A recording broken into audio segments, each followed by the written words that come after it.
Pass, pre market ஓப்பனிங்க்கு அப்புறம் இப்போ market எப்படி ட்ரேட் ஆகிட்டு இருக்கு? இப்போ மார்க்கெட் ஹெவி செல்லிங் ப்ரெஷர் இருக்குது. நம்ம காலையிலே சொன்ன மாதிரி எம்எஸ்பியில் புட் சைடில் பை வச்சுருந்தாங்க.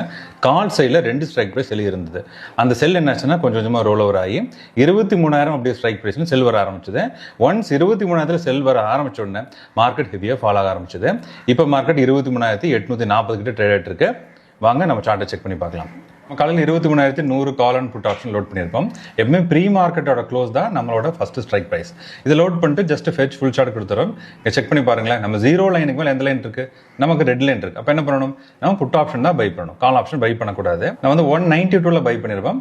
மேலே பார்த்தீங்கன்னா 300 வரைக்கும் நமக்கு மார்க்கெட் மூவ்மெண்ட் ஆயிருக்கு. மார்க்கெட் எப்பவும் 200 பாயிண்ட் கீழே வந்துச்சு அப்படின்னா நம்ம ஸ்ட்ரைக்கை ரோல் ஓவர் பண்ணிக்கலாம். இப்போ நீங்கள் பார்த்தீங்கன்னா எம்எஸ்பியில் நம்ம கால் சைட் ஃபுல்லாக செல்லிங் இருக்குது, நம்ம புட் சைட் ஃபுல்லாக பையிங் வச்சிருக்காங்க.